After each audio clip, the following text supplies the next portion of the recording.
Welcome back to Trading Brains. I'm your host, Evan Garrett Greif. I'm here with my co-host, Angelo Messina. And as you all may know, we did a podcast on Final Fantasy VII, the remake, last week. And we kind of wanted to expand on that episode. Mostly we talked about gameplay and the game's mechanics. This time we're going to go into the story. So just to let you know, huge spoiler alert. Continue at your own risk, right? Continue listening at your own risk. And as you all know, you can reach us at tradingbrainspodcast@gmail.com, and you can find us on social media. We're quite active on Facebook. That's it. So we're going to get started. Final Fantasy VII Remake. Super with new. Our guests. Everybody hyped for it, right? Huh? With our guests. Yeah, with our guests, Ryan, of course. I mean, Ryan was here last week, right? So he needs no introduction. Okay. And well, I mean, why not? Ryan's here. He's in the podcast. We're doing it today. So Final Fantasy VII Remake starts out just like the first one, very faithful in that aspect where it's Cloud, camera's there, pans up, above the train. He shows up, jumps off, and you start with the opening bombing mission, right? And you have characters like Wedge, Biggs, and Jesse, and of course Barrett. And it goes pretty much how it goes in the original, right? You guys would say? Yeah, just about. Okay. Like going to like the whole train mission, like versus like the first boss, like you set the timer, then the boss shows up, you fight, and then the timer will go off, and then you're trying to run. It's either 30 minutes or 20 minutes. Generally, that's the same thing. Going through kind of like pretty much like the original and the remake. Kind of like in the first couple of chapters, I'll probably say the first 7 or so. No, until all the way up to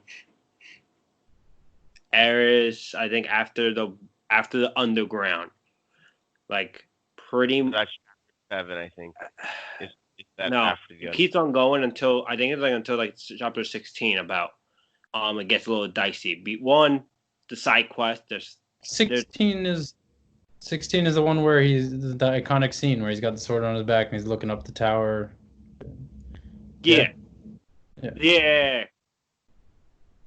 Not like they don't have that picture as much though. But I know what you're talking about in that area.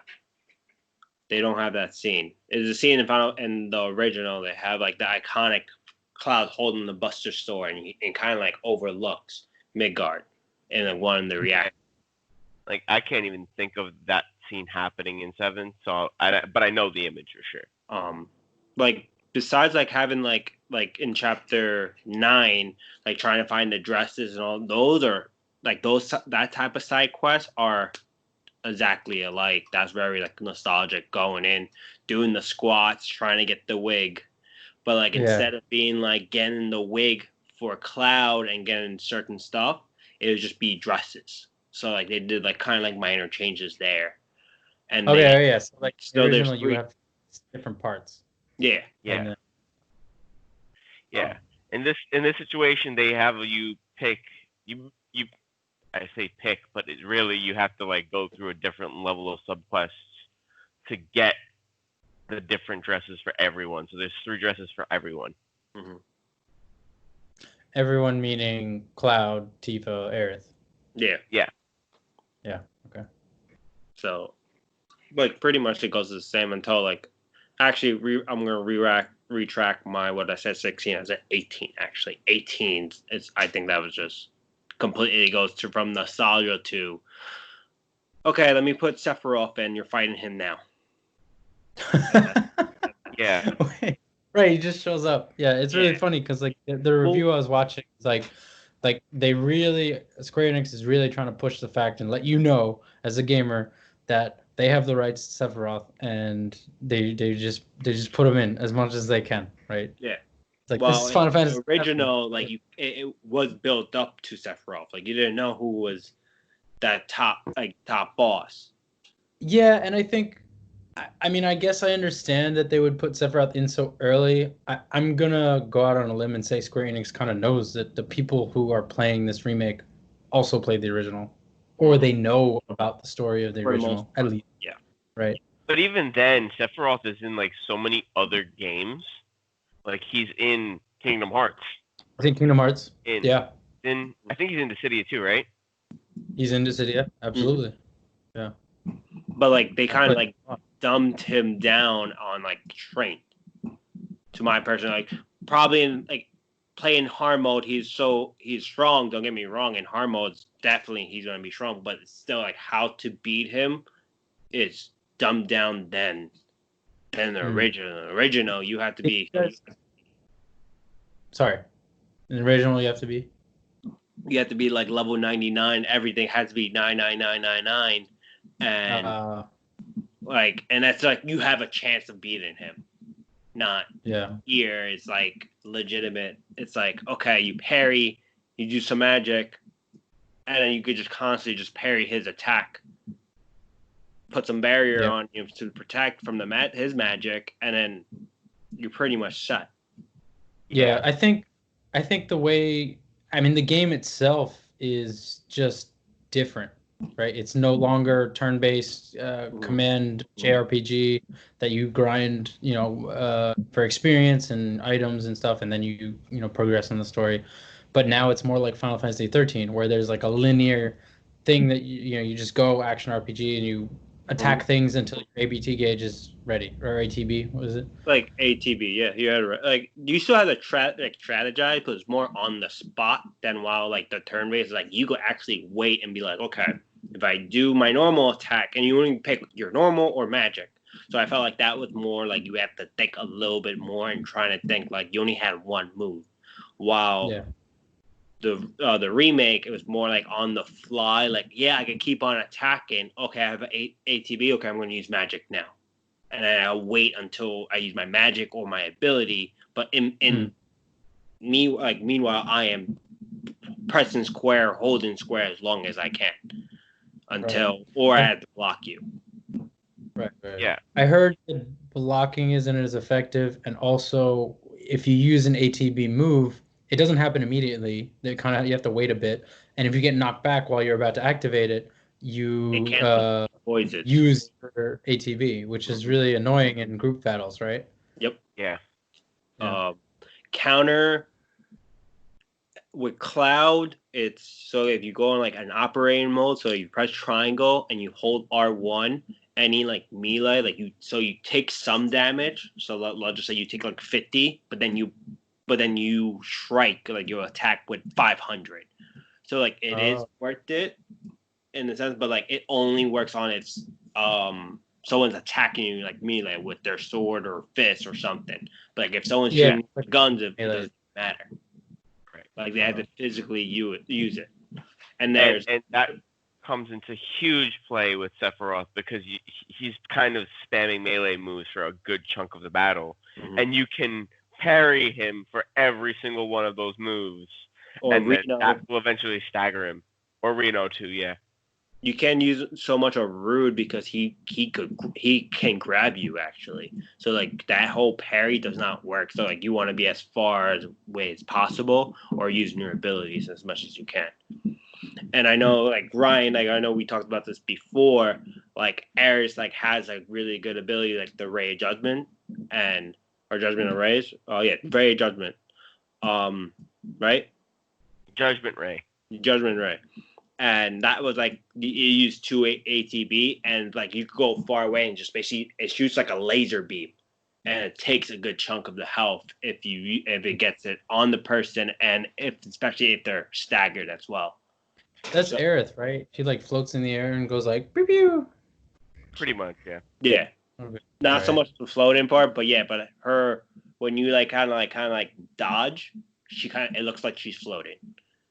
Okay. And her staff floats a little bit. Yeah. But like I know Ryan doesn't like her. Yeah, I can't. And big difference. Right. This spot, I don't know why, but like for me, like she's a white mage. White mage is gold. Like you always have to use a white mage, and like a big thing, like she's not dead yet. So like in the original, as I was playing this game, I'm like, okay, like I know it's in the beginning, but I know she's gonna die later. But like she hasn't died yet. I was like, okay. I'm like, what? Like she's supposed to be dead. Like, why don't you die? It's like, well, it starts to get weird around chapter 18, you said, right? Yeah. Where like everything pretty much is the same, except you can't play as Red 13 or Kate Sith. Well, yeah, but the Kate Sith, like they don't even have Kate Sith, Sid, Yuffie, and the other Vincent as well. Not in the game. Huh? It's not in game at all. No. Red 13 is, but you cannot play as him. Okay, but yeah. And Kate Sith has like one 5-second cutscene. That's it. And you don't even know who he is. They don't say anything. They just flash him on screen and then he's gone. So okay. Right. After, so a big thing, there's a couple of other things too, little in the original, if they had the dog, so the dog comes in a big play in the remake for trying to find the right way, the right pathway, and it's basically a beagle with an army helmet, and it's follow the nose, so the nose will point at the direction where you need to go. Or trying to find a key, it will be the dog will be sniffing down, and it's the key's right there. It'll be a legitimate key by where the dog is, and that comes into play later on when you beat the game. After chapters 18, you beat Sephiroth, you beat the final, and then after that, everything's done, and it comes into this nice cutscene after you watch the credit, the after scene credit. And at first, I didn't recognize him right away because it's I didn't play Crisis Core, but I knew who he was. Advent Children, then did you? No, I watched Advent Children. Oh, okay. Yeah, so that's why I knew who he was, and I was okay. I was like, oh, that's Zach. I'm so I was watching him play. I was where he's supposed to be dead. We're watching him play. What do you mean watching play? Him. Yeah, we're watching him fight. He was fighting. Oh. So okay. So from what I watched other reviews on Crisis Core, on the last scene, correct me if I'm wrong, Evan, he's fighting a bunch of Shinra's guards, security guards, and whatever. And yeah. I mean, I want to get into that part of the story for sure. And let's just go through what you're gonna bring up, but then I want to go into Crisis Core backwards like that.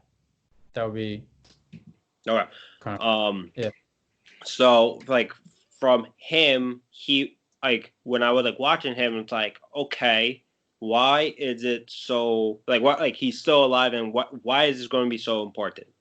So then when I was talking about the dog Scrappy, Scout. I can't remember his name either. Scrappy. Something with an S. Something with an S. I'm pulling overnight right now from work, okay. But yeah. And it's so now the dog is a different, younger dog, and without the army helmet, and it's very okay, why is it different? So now I'm doing some research on it. So people are saying some theories behind this are it's a different timeline. That Final Fantasy Remake, it's not the original.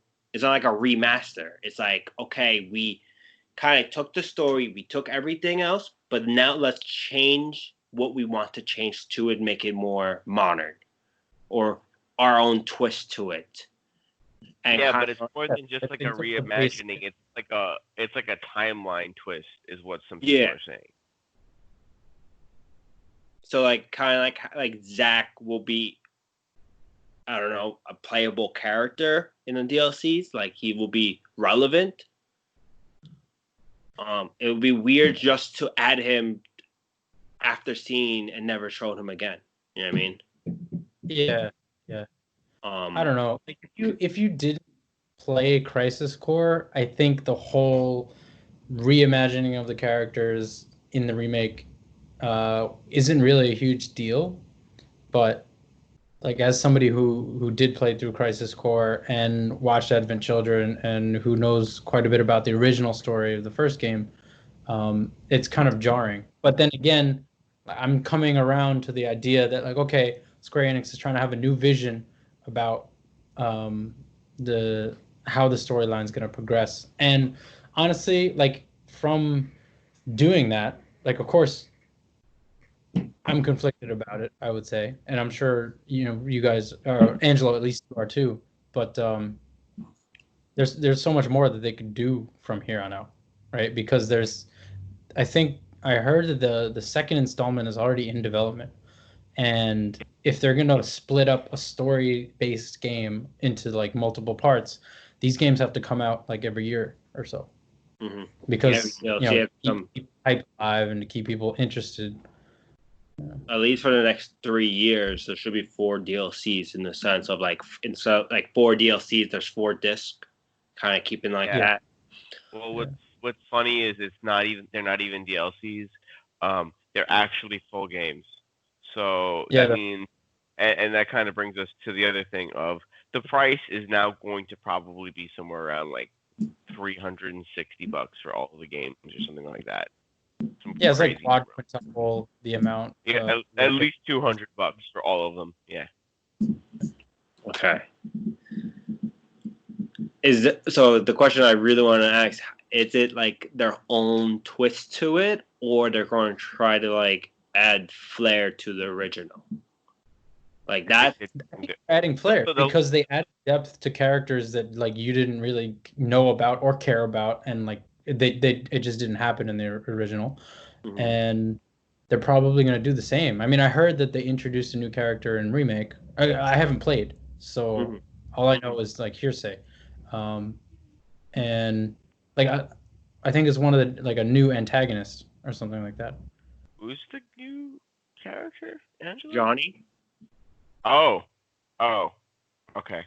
Like he has his own story, but like he's not like a playable character.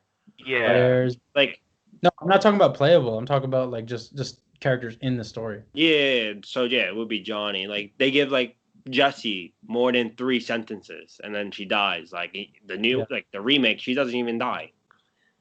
And you have love that. She could be dead. Little flirt, Barrett, right? flirtatious thing with her. Okay. And like you promise her to go to you could have the choice to promise to go back. Yeah, it's a love have make guard special or whatever she can make. Yeah. But I saw like a scene where Barrett gets stabbed by Sephiroth. What's that about? Oh yeah. That's just so weird.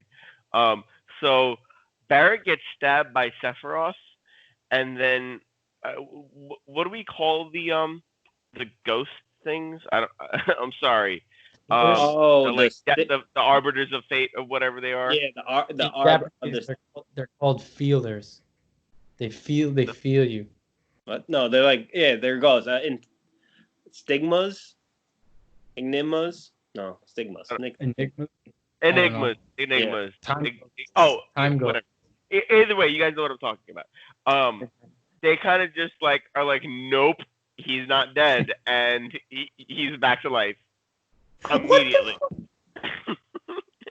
Like I'm talking about like 30 seconds of cutscene. And then they keep on saying like these are the protector of like fate, time, destiny, and like Bear's not supposed to die, so they come in, swoop him, like, nope, you're not dead.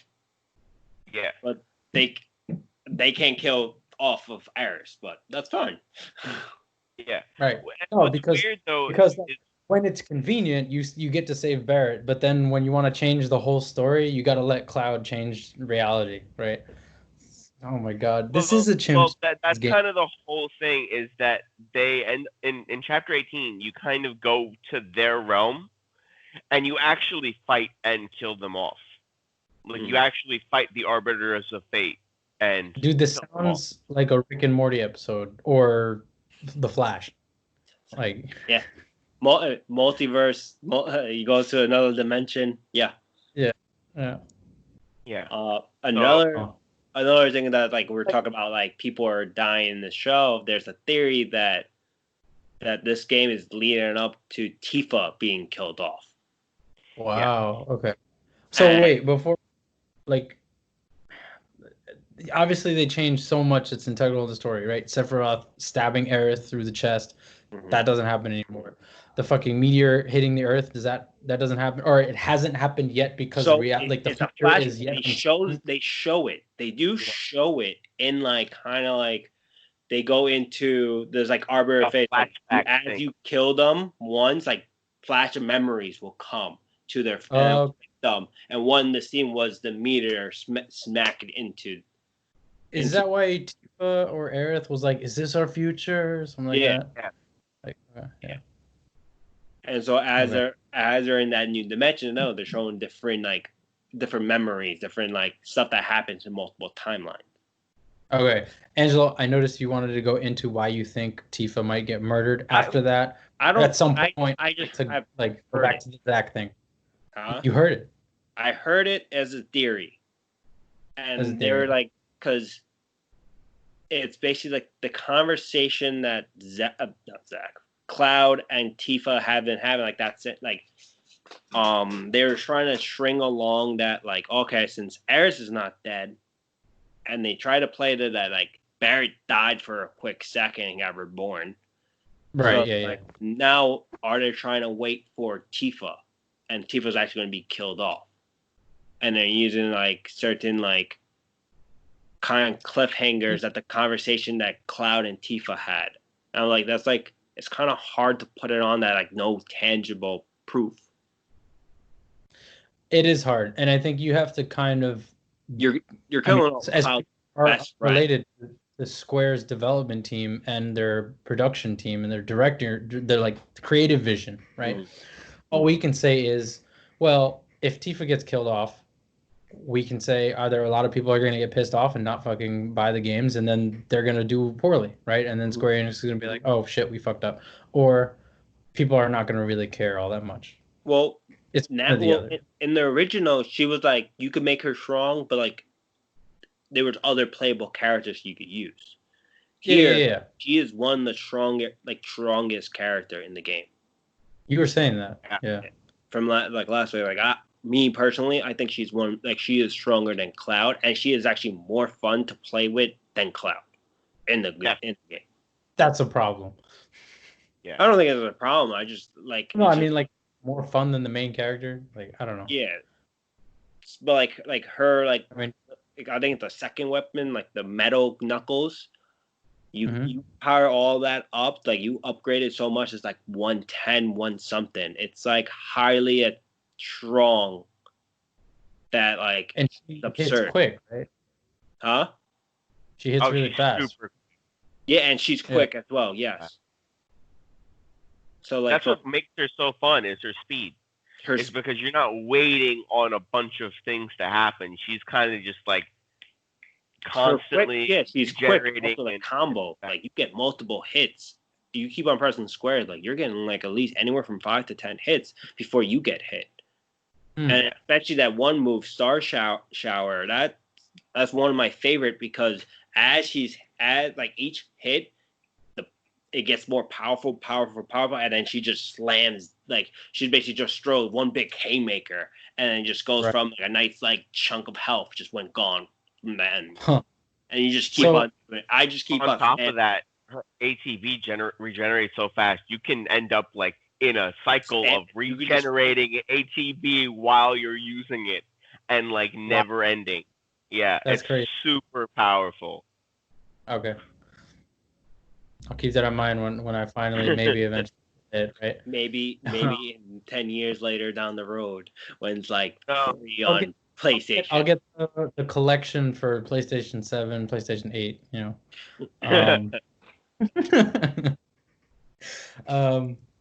What was I gonna say? When they make a remaster. Remaster. They're gonna remake the story. It's gonna be remade to be exactly the same as the original story. Would it be like the remake of the original or something like that? So like some some rematching or something, yeah. I wanted. I just in remember. the original. Huh? So I just remember what I wanted to talk about. Do you still get like ultimate weapons, or like is there a huge No. variety of items You or could get weapons? No. variety of weapons and like armors and like there's like accessories, yes. Okay. Yeah. But there's no No like ultimate. ultimate weapon, no. Damn. There's an That's achievement I that think you they're get saving all that. the weapons abilities. Like each weapon has their own ability. Hmm. Yeah, I mean, I guess it makes sense because the game, like the story of the game is not done. They're gonna make full games that are like, other parts. Mhm. Um, hmm. Yeah. So what were you saying about that scene with Zack where you see him fighting all the Shinra soldiers? So in the correct me if I'm wrong, with the ending of Crisis Core, like he was fighting and that's where technically like that's where he dies. Yeah, no, Like he's very, very dead in the original story. okay. He basically comes out like limping and like he has blood and kind of like, huh? Carrying Cloud. And he's carrying Cloud. Oh, okay. So like there's a scene that like he is carrying Cloud as Cloud's walking and they kind of like cross paths. Or like Eris. Like they end up in the same exact place again later in time, Mm-hmm. and this is like right after you beat Sephiroth, and they're leaving the city, and they pass each other, and the only one who can actually notice it is Eris. Mm-hmm. It's really strange. Yeah. Q in Jeopardy right now with the Yeah. with your head. Wait, okay, so Aerith is the only one who can see it. Yeah. She's there at the scene where that happens, right? So she sees Zack carrying Cloud, but then she also sees Cloud by himself with Zack's like corpse way over where he died. No, No, that doesn't happen. Eris is with Cloud walking one way, right? And then the other way is Zack carrying Cloud. Cloud's unconscious, so as they're walking, Eris only can see they actually did like kind of like their two spirits or kind of like bodies came through, like passed through each Like other. they phase through each other. Okay. When you say their bodies, you're just talking about the Cloud being carried by Zack and the Cloud that she's kind of holding. Okay. Yeah. And kind of like where like left off where Zack dies or Zack was going to die, and technically like it never showed Zack dying. Yeah, Zack So- doesn't die. And Zack's supposed to be dead. So in the theory is like now when I think the new game Zack it's gonna be relevant.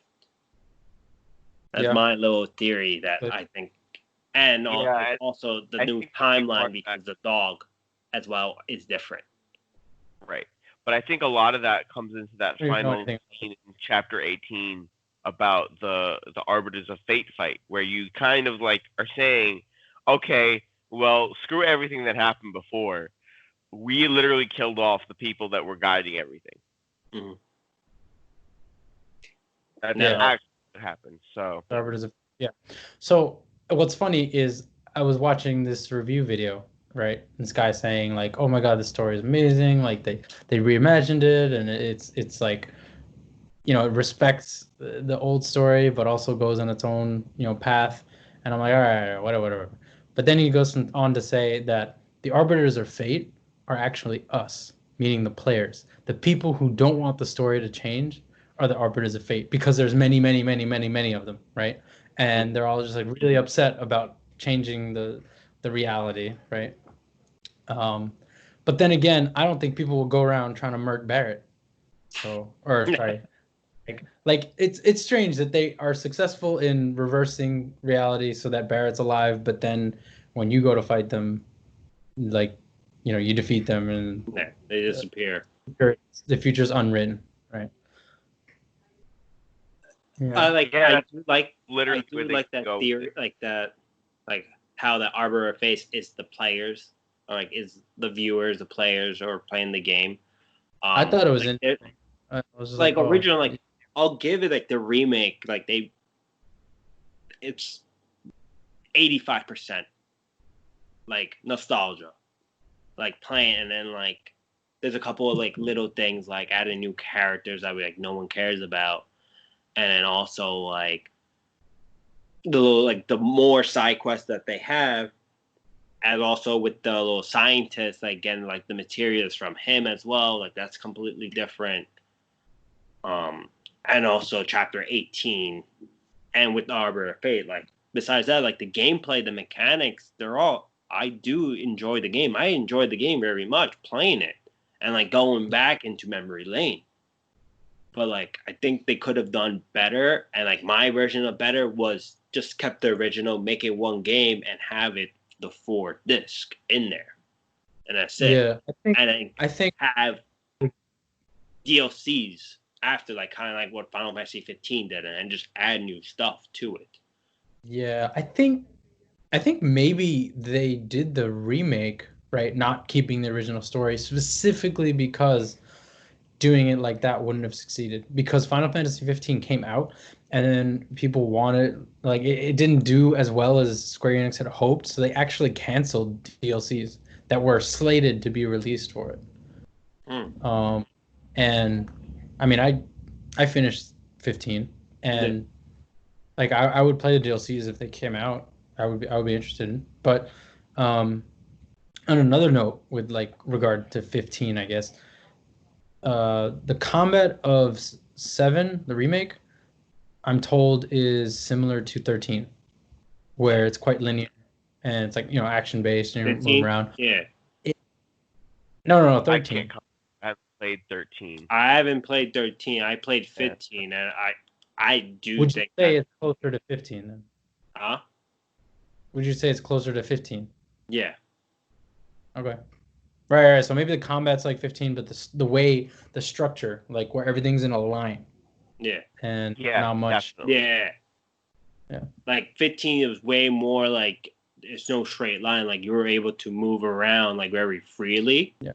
But like with Cloud, like when you're using Cloud, like you do like run like more like linear, especially with the locking mechanism too. Yeah. That's what I was hoping for more of, for sure. Like in 15, where there's the broad range of exploration. In 13, it's the same way, where it's a linear kind of focus, and you just you progress to the story and you get more powerful as you play, whatever. But you don't really have a chance to explore the world. But also, like with Final Fantasy VII, that Final Fantasy 15, I think Final Fantasy 15 did really well on was the open world premise for Final Fantasy. And normally, I'm not a big fan of open world stuff, like with games. But besides, like Final Fantasy, like that whole story, I'll play open world any day of the week because of the brand of Final Fantasy. But like in Final Fantasy VII, the remake was, in order to jump through different places, you had to press option, then you had to go to chapter selection, then you had to pick the same chapter that you wanted to go. And like me, like trying to get that out, like that was effort enough. Yeah. Well, I mean, even for me, that just breaks the structure and breaks like the flow of playing the game, Like for you to do something, like for me to get a weapon that I needed to steal from a boss, I needed to go back, play through the chapter until I get to that boss, fight him, steal it, and then I'm like, okay, I'm done with you. Done. Like, do I even want to kill you? Have it in your inventory and then skip to a later chapter? Yeah. Wow. Yeah, that's part of the method to get the dresses. You go through chapter 3, then chapter 8, then chapter 9. You don't do anything in the middle. Mm-hmm. Okay. Yeah. And you just basically do that, and then you go on. You do it twice after you beat the game, and then you're done. That's so crazy. So like, wait, in the remake, is Cloud still like is he still kind of like weird with his memories of what happened before the events of the game? Mm-hmm. Okay. And probably even more so now. Yeah. With remake, they did more kind of like you actually like kind of like experience with him in the sense. I feel like explaining that, like you actually like as you are playing with him, like he is very like concussed and kind of like moving, like his body's like shaking, like his head hurts, and it's like and like you kind of like go into this like alternate reality or alternate universe in the sense, and like kind of like there's one scene like you're walking and then you see Sephiroth and you're trying to catch up to him. and it's like Yeah, grayed out. Like everything. It's like the on fire, and he's like, "Oh fuck, it's Sephiroth," and I gotta chase him in this alleyway, and then he like cuts like nothing, right? Yeah. But so the reason I bring that up is because in the original story, the reason Cloud is all fucked up with his memories and he has this PTSD and like it's his mind trying to protect himself, right, from the trauma of being experimented on with extreme, highly dangerous levels of Mako and witnessing Zack die right in front of him, right? Mm-hmm. If Zack isn't dead, then he probably wouldn't have gone through that trauma and therefore shouldn't have affected his mentality, and he shouldn't be as confused as he is in the remake, right? You know what I'm saying? Like there's So I'm wondering if something different happened, if they're even thinking about doing a prequel, where like, okay, here's how Zack survived and here's how he carried Cloud out and what happened before. Because if I'm I played through Crisis Core, so I know everything that happened leading up to the events of the original game. But if all of that is out the window and all of that is different too, then I would like to know what has changed. I think there's two ways I think they could do it at this point. Make a completely game of Crisis Core remake, and kind of like go into that to introduce Zack. Could be part 2. Or it's going to be part 2, and you could play as Zack and kind of like go through his. If you can play as Zack, I'm getting the game. That's it. Like, it's done. That's the deal breaker for me. Okay, this is a question that just popped up. You like Zack more than Cloud? Yes. Cloud's kind of an asshole. I don't know if we can say Cloud always has been a pretentious prick in the beginning. Always has, but like that. You can even choose to make him better, but even the better options aren't good. But the thing is, he was always like that cold, stubborn asshole.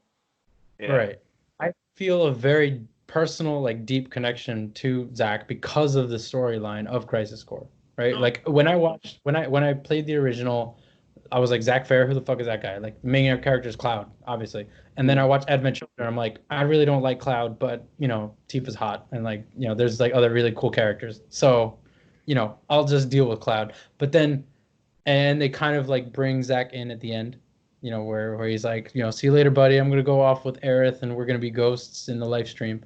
And then I played Crisis Core, and I was like, oh, holy shit. Like, this is a fleshed out character and a fleshed out story. And I feel like I didn't get that with Cloud. Maybe if I play the remake, I might change my mind. But as a protagonist, like I thought, yeah, Angelo, like you said, I prefer Zack Fair. I prefer Zack. He's an interesting character. I never played Crisis Core, so I cannot say. But from what I know, I would be Cloud. Yeah. So in this remake, do they hint at all about the fact that Sephiroth used to be a good guy? Or, well, I don't know. It's kind of not like the right way to say it. Like for 30 seconds, there's like a flashback to like Zack and Sephiroth and Cloud once. Really? Oh, when they're in Niflheim? Well, yeah, that was a flashback when they were in Niflheim. Yep. Okay. Yeah. But that's it. And then that's kind of like the last you see of that, and it's kind of like a painful reaction for Cloud because he's like, because Sephiroth. Yeah. He's like, anime grunting. Yeah. But literally, they did that. So, but he just goes. There's a lot of questions to me whether how much Sephiroth is actually manipulating him through the game. Because he is there and he is manipulating him and messing with his memories, like actively. You see that later in the game. Mm-hmm. So there's just no like clear delineation of when it starts and how much of it is Cloud and how much of it is Sephiroth. Right. I mean, that's a good theme for them to follow, where it's like, Cloud he went through a lot leading up to the events of the game. and it's preventing him from being able to understand like what's real, what's not. And now that you have time ghosts and like reality altering storylines, I mean, he's not crazy anymore. So Yeah. Well, the other weird thing here with the time ghosts is that after you beat Sephiroth, because you fight him, the fight ends, and then there's another cutscene of you fighting him. He says, "Let's change fate together," right. and it kind of is implied like he knows that this is a different timeline, and that he knows like he actively doesn't go after Aerith, he goes after Barrett. So, and the Arbiters of Fate save Barrett, and then you kill the Arbiters of Fate in order to get the Sephiroth. Oh, okay. Yeah. You kill Arbiters of Fate to get to Sephiroth? He's going, yeah.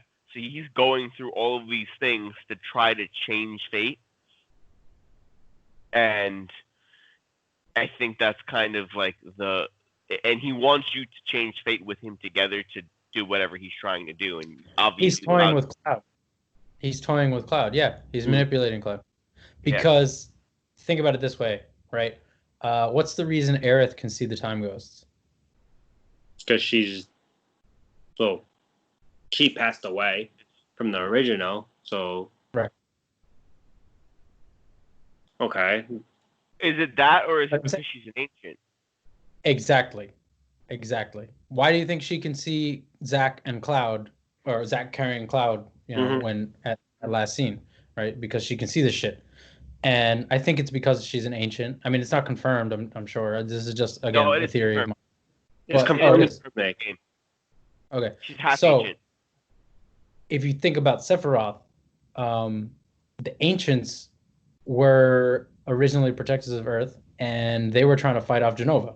And when Jenova landed on Earth as a meteor, and Sephiroth was born directly from Jenova's cells.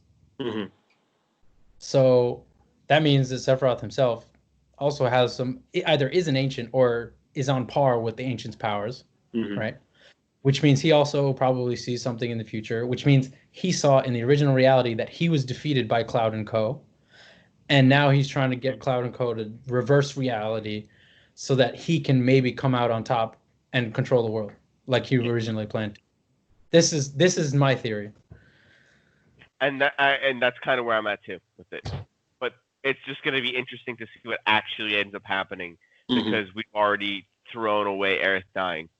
Yeah. So what more does that leave? Well, hopefully, or they do add in the next later on, but I doubt it. Yeah. So like, I'll play if Zack is there, but then if Tifa dies, I'm out. That's it. Yeah, honestly, I think I'll be out too if Tifa dies, because Tifa's such a great character. If that theory comes true, but like also like you already like Sephiroth was supposed to be like you killed Sephiroth, but like in the end of chapter 18, he is like kind of like just like you defeated him, but he's not dead. He's still alive. Right. So now he goes back into the live stream at that point. Yeah, it's like what is his next plan? Like how many times you have to beat him in order to kill him? Many. Well, yeah, of course, but it was just like it's the question. Like it's like more like rhetorical questions. Like I don't know how many times that's going to be. Yeah, well, even in Advent Children, like he came back simply because I forget the name of the bad guy in Advent Children because he's so irrelevant. But he like injected himself with Jenova's head, and then like he transformed into Sephiroth for some reason. So I don't know. Story wise, it's like okay, whatever. He can just keep coming back because the live stream exists, and because Jenova is there. So. Yeah, you were like Jenova, like they kind of like fast forward like in the whole game, like you verse Jenova for a bit. And it's like okay, that doesn't happen until like later on down the game. So yeah, chapters. In remake, you fight Jenova. Yeah. And that doesn't Oh. happen later on. Yeah, really early on. Like, yeah, it's in 17, and you fight Jenova. Like Jenova is, but it's not really Jenova either. It's Dream Jenova or something like that. Like Jenova is in your head. Yeah. And you have to go through an entire fight within your own mind to beat Genova just to get out to watch Barrett die. Right. Because Genova's really somewhere else at that point. No. Well, they were in Hojo's lab. Yeah. In the lab? In Shinra's lab? Yeah. Really? Okay. Yeah. Thought she was still either still in Sephiroth, Niflheim or Sephiroth took her out. Sephiroth had just taken her out. Yeah. Like, we're chasing after him with the drops of Genova on the floor to catch up to him. No, Okay. like, literally, like, there's burn marks of, like, whatever fell off of Genova on the floor. So like the mayor is code word for Genova.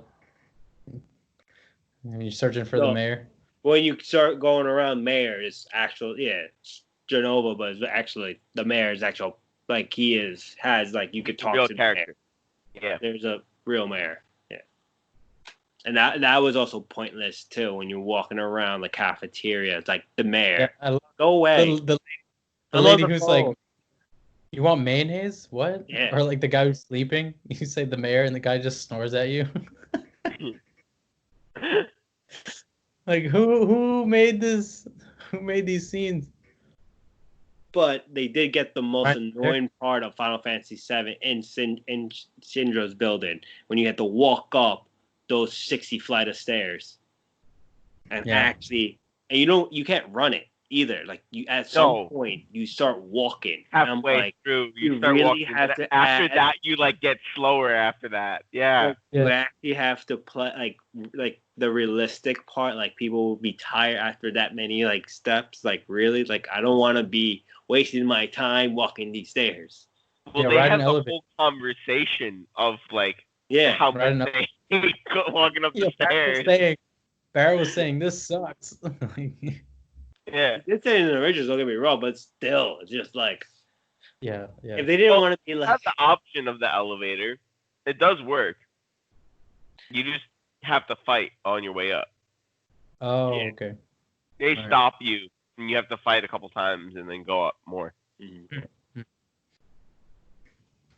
So yeah, I was really curious about what happened with, like, specifically Sephiroth and Genova, because the whole overarching story is like, okay, Sephiroth impales your girl, you got to kill him, but he's really just like, enacting what he was born out of, like born to do, literally. Like, he's born from Genova's cells, and Genova came to Earth to take it over, and now you have these time ghosts, and that's like the end of the first game, and you don't really know where it's gonna go from here. But we have all these theories now. You go and you can contemplate on like what can happen. Yeah. Hopefully they add more characters that you could play more, or cooler stuff. I don't know. To me, they kind of messed up a little bit with Zack, though, because they kind of opened the door to like a paradox. Because does Cloud ever end up in that situation at the end of Final Fantasy VII Remake if Zack is alive? Well, that's the thing, what we were saying, where maybe they're just remaking the story even before 7 Remake. You know what I mean? Like, they might remake Crisis Core. I mean, I highly doubt they're going to remake Crisis Core, because there's probably not that much demand for it, even though it was an amazing game, and I really think they should. It's not. I don't think it's going to happen. I think it's more like they're going to introduce. Like, you have like a fate timeline that Zack is dead in, that then branches off to allow Zack to be alive. How does that end up happening? You end up in like some kind of weird paradox where Zack, you split and create their own new timeline. Yeah, but they're gonna have to really walk us through that, because it's not clear at all right now. Yeah, if that theory is true, they will have to explain it really well, because you're gonna throw. Oh yeah, it splits when you fuck up all the time ghosts, and then you have to rebase back to what is it, where Zack is carrying Cloud. Mm-hmm. The original point, or right before. So Is there anything else you want to add? Anything else? I mean, I could talk for days about Crisis Core, but I think you guys might be have had enough, and maybe our listeners don't need to hear about that. Maybe another episode where you can talk about that on Crisis Core. Brian, on Crisis. Anything else you want to add? No, I'm just really curious to see where the rest of this goes. Yeah, well, hopefully we'll have it in a year. You know? And then that'd be nice. Evan buy the game. I mean, what? No. Yeah, well, I might not. Maybe I'll just borrow a copy from a friend. Yeah. But, all right. Yeah, we can do that. We have the technology for that. Have the tech. We can build it. Everybody, thanks for listening. Thanks for being here with us. You know, we love bringing this podcast to you every week, just talking about whatever we enjoy talking about. And if you like this episode, please subscribe to us. You know, leave a comment on our YouTube episode and give us, you know, a great rating on Apple Podcasts or wherever it is that you listen to your podcast. And yeah, thanks for being here, and we'll see you next week. Peace out, guys. Yeah, peace out, guys.